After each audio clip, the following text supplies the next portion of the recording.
With President Trump delaying deadlines repeatedly to sell that app or face a ban, Glenn Gerstell argues there's no single way to guarantee the security of user data. But he suggests new privacy legislation and a cybersecurity rating system for apps, just like the ones in Consumer Reports. Glenn Gerstell was general counsel to the NSA under Presidents Obama and Trump, and he joins me now. Good to have you on. Thank you.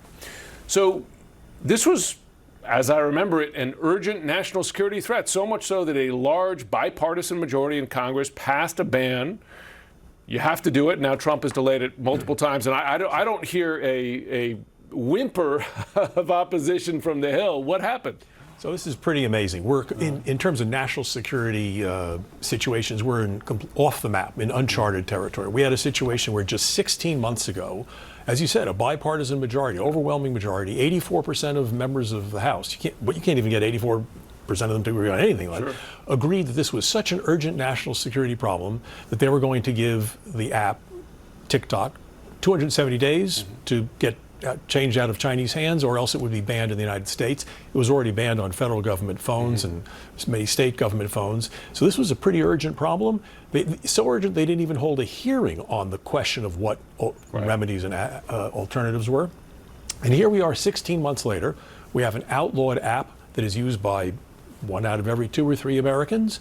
It's banned on federal government phones and state government phones, but seems to be used by lots of state governments and municipal governments. It's banned elsewhere around the world. And from Congress's point of view, you don't hear much, just nothing to see here, keep moving. The intelligence community's assessment of TikTok hasn't changed. You say in your piece that what changed might very well have been Trump's own calculation of his own interests. For one, he thought TikTok helped him win the election. So he's got 15 million followers on TikTok, and he said outright, I think that they played a role in my election. And he said, I'm going to save TikTok. That was his quote. And he asked Vice President Vance to try to help find a deal.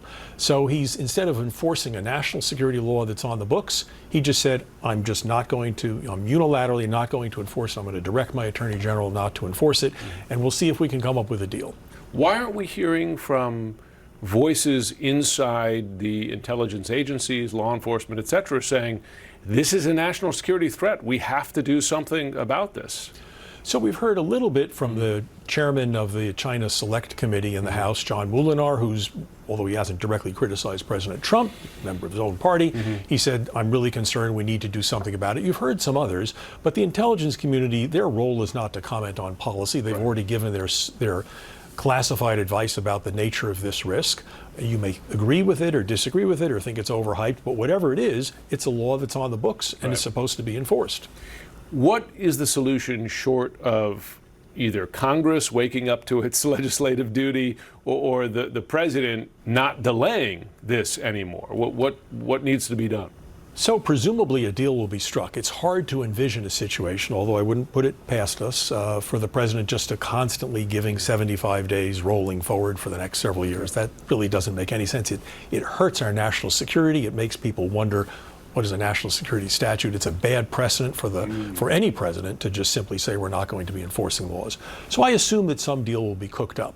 Whether it actually meets the technical requirements of the statute remains to be seen. The president could simply say, I deem it to be satisfied, and we'll be stuck with that situation perhaps. Or, in fact, China may agree, President Xi may agree to give up the algorithm. It may, in fact, be passed on to friendly hands, and that would be a good solution. The alternative was something that President Biden worked on for 2 years, which was a negotiated compromise settlement with TikTok, in which they'd say, okay, we'll keep the app owned by China, but we'll make the operations all centralized in the United States with an American board of governors or directors to oversee it, with audits, oversight. The data would be kept in Oracle's computers in the United States and not be able to be siphoned off to Beijing. Whether we have a deal that comes up that is as good as the deal that was on the table 2 years ago or is better remains to be seen. Is the battle to some degree already lost? I mean, as you say, nearly 1 in 2 Americans is using this every day, which means that TikTok already owns their data, right?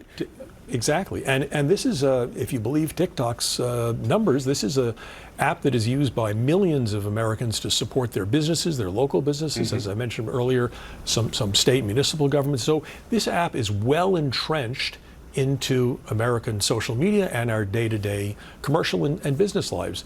And in fact, it sort of shows a broader point, which is that we often wait until too late to recognize the nature of some technological problem. And then we have to fix it or just shrug our shoulders and say, well, we're just going to have to live with it. Wow. Well, as you say, it's not a great precedent to set when it comes to national security legislation. Glenn Gerstell, thanks so much for joining. Thank you.